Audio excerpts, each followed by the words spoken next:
Hello and welcome back to Controversial Conversations. I'm here with Ryan and Wyatt. Today we're going to be talking about the Knicks and how we think they're going to do this year.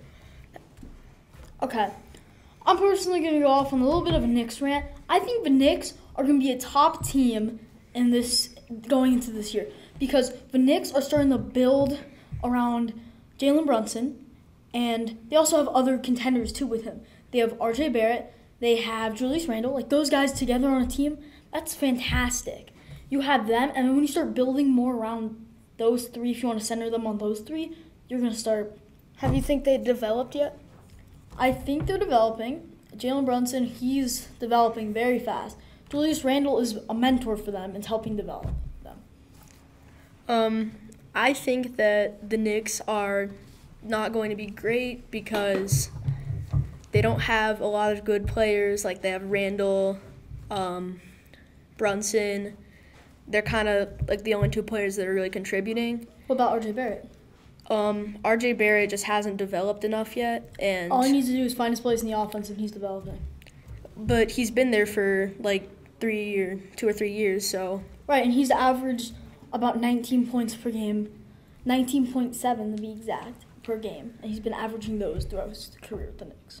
That's pretty decent. That's decent. That's so true. What do you mean he hasn't developed yet? Because he's developing. Because you can tell he started from his rookie year, and he was not doing so good, and then he started to build up. And when you build up, you get better. What other team do you think is developing really quickly? I would have to go with the Memphis Grizzlies. They have a lot of good young players like Bane, Jackson, Morant. I think depending on how good they'll do without Ja Morant for the suspension is how good they'll do overall, because that will show a lot of team development if they can play without him. I think that they're going to do quite well because they have Smart and Jaren Jackson, the two past Defensive Player of the Years. They're going to get Steven Adams back, who's probably the best rebounder in the league. They're going to have a lot of good guys. They have a solid bench. I think that they can contend for the 1 seed in the West and maybe even a championship. I disagree because Marcus Smart is going to have to he's going to have to learn the defense. He's going to have to learn all that stuff. He's going to struggle to learn, and he's not going to be as successful as he was in Boston. Well, that might be true, but I still think that the Grizzlies just have a solid chance. I mean, also, Ja Morant has a 50-game suspension. He is not going to be contributing for the start of the season. 50 games? It's 25. Oh, it's 25. Yeah. It's only 25 games. That's less than half the season, and the Grizzlies have proven before that they are still pretty good without Ja Morant. I think, how I said earlier, I think depending on how good they'll do without him really shows how good the team will do moving forward into even like 2 or 3 years from now. They lost almost 50% of their games without Ja Morant. They were going downhill at one point. In their past 10 games, they were at one point like 4. That's why the development that they had this year in the offseason is going to help so much with that. Yeah, you can't win every game, especially not without your best player. But if they win enough of them, they could definitely still contend. They're in an easy division with their biggest challenge being either Dallas or New Orleans. And I just think that there's no way they don't make the playoffs.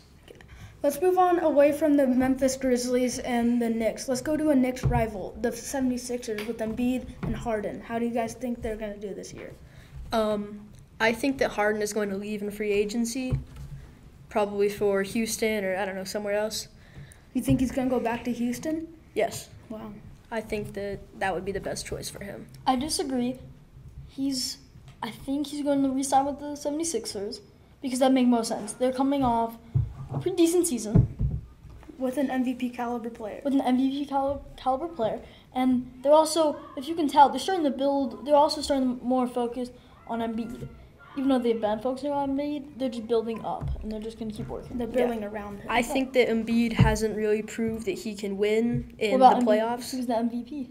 In the playoffs, Well, if we're talking about he hasn't playoffs, making it past the second round. That's true. And even with pieces around him, like Ben Simmons when he wasn't afraid to shoot, and James Harden, I just think that he hasn't proved himself to be a good playoff player, even if he is an MVP. About like 30 points per game. Okay, let's move away from that because we need to go to commercial break. And we are sponsored by DraftKings Sportsbook. Get $100 off your first bet. Call 1-800-QUIT now if you have a gambling addiction. Bye-bye.